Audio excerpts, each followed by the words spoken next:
Okay, part two. So speaking about the yoga experience. So I'm still in California, I'm still teaching, and at this particular point, I came home for a visit to my family in Maryland. And when I came home for the visit in Maryland to visit my family, I was hit by a drunk driver. And the drunk driver really messed up my body. And so I had a broken leg and a broken ankle and an injured neck and an injured back and all kinds of other things that happened as a result of that car accident that were unknown to me in that moment. It took years for them to manifest. Some of them being a traumatic brain injury, and although it may not look like today as I speak that I, have such a thing, but I do. And I have been through so much just to get to this point of healing, okay? So the bottom line is, in that moment of being broken from the car accident where I was hit by a drunk driver, my life as I knew it in California and everything that I had spent years building a business, building a juice bar, building a yoga studio, building clients, all of that stopped in one moment when I had a broken ankle and a broken leg. And it took time for me to learn how to walk again, for me to heal.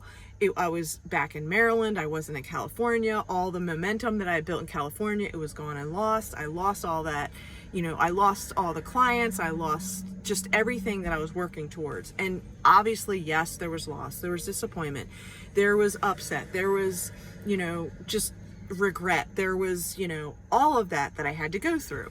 So the bottom line is, as I was repairing, here in Maryland, and I was doing certain things to get back on my feet, as a person of fitness, I knew how to stretch, and I did whatever stretches I could, even though I was on non-weight bearing. I wasn't allowed to put weight on my leg or to walk on my leg because I needed my leg and my ankle to heal. So the bottom line is, I did certain things and certain poses and certain stretches to keep my body mobile and limber, okay? So during the course of me learning to walk again and do weight bearing, at this particular point, I started to job search, and a job came available as a Pilates teacher, okay? And so I took the job as a Pilates teacher, and I started teaching with a certain gym.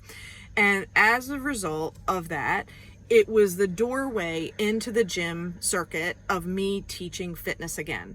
And it was teaching Pilates. But then not as many people wanted Pilates as they wanted yoga. And because my background was in yoga, I then started teaching yoga, and I was literally taking a student as a demonstrator because I still didn't have my body fully functioning. I was still on crutches and on a cane and in a cast and a boot cast. So I was actually teaching with my voice and using a student as a demonstrator to demonstrate the pose and then correcting the student to teach. That's what I was doing, okay?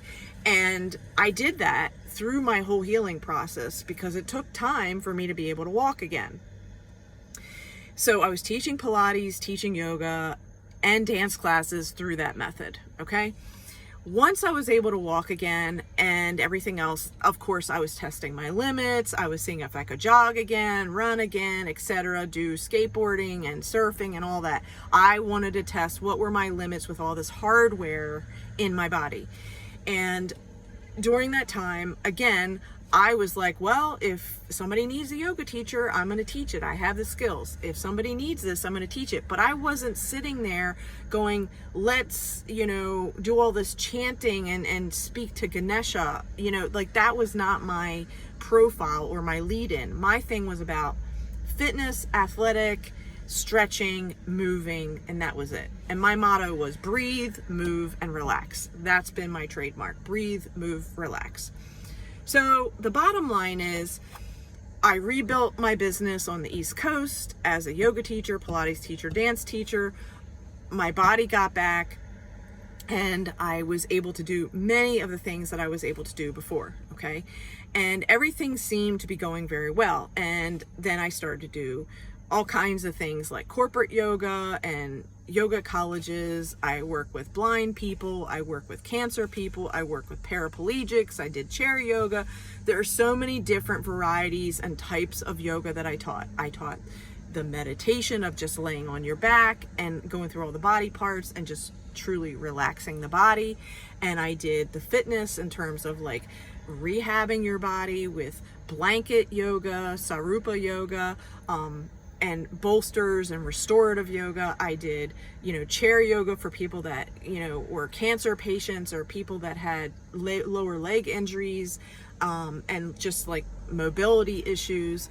I taught basic yoga basics for beginners that knew nothing about yoga. I taught power yoga, ashtanga, power flow for people that were intermediate and advanced and really wanted to do crazy arm balances and headstands and jumps and that sort of thing.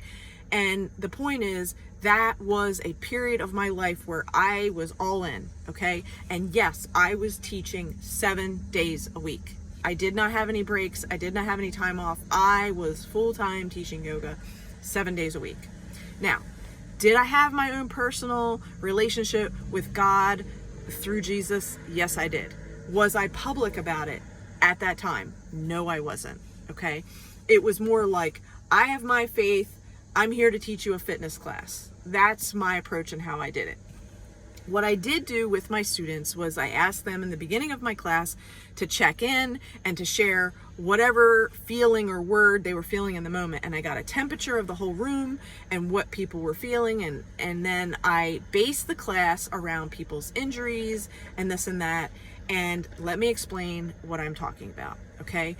When I started a class and I came into the room before anybody else was in the room as a teacher, I would clear the energy, I would pray, I would talk to God, I would ask for, wisdom and understanding to be able to help the people that showed up in my class. And I was literally like in a prayer with God, okay? So when people showed up and then I asked them, how's everybody feeling? And then somebody said, oh, I have this, cramp in my knee and blah, blah, blah, so I'd take a pulse of the room. And then I would teach from who showed up. And the Holy Spirit would reveal to me, oh, this person in the front row has a foot injury.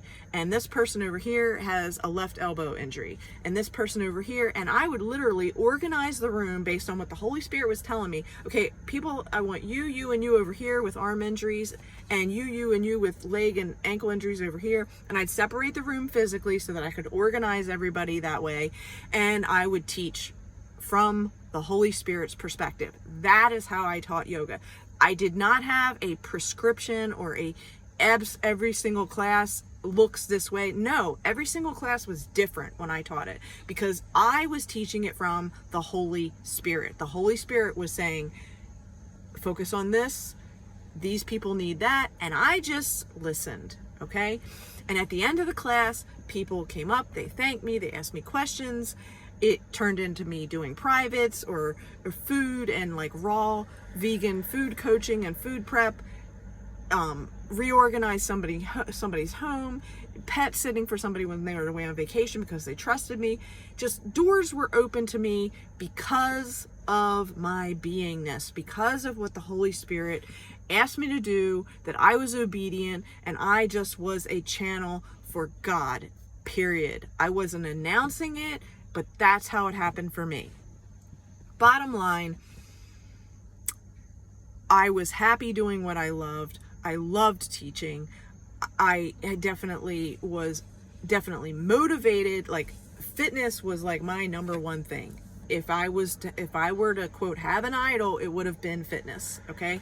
So the bottom line is this one particular, circumstance happened and that's what changed everything. So I'm going to stop here and pick up again for part 3.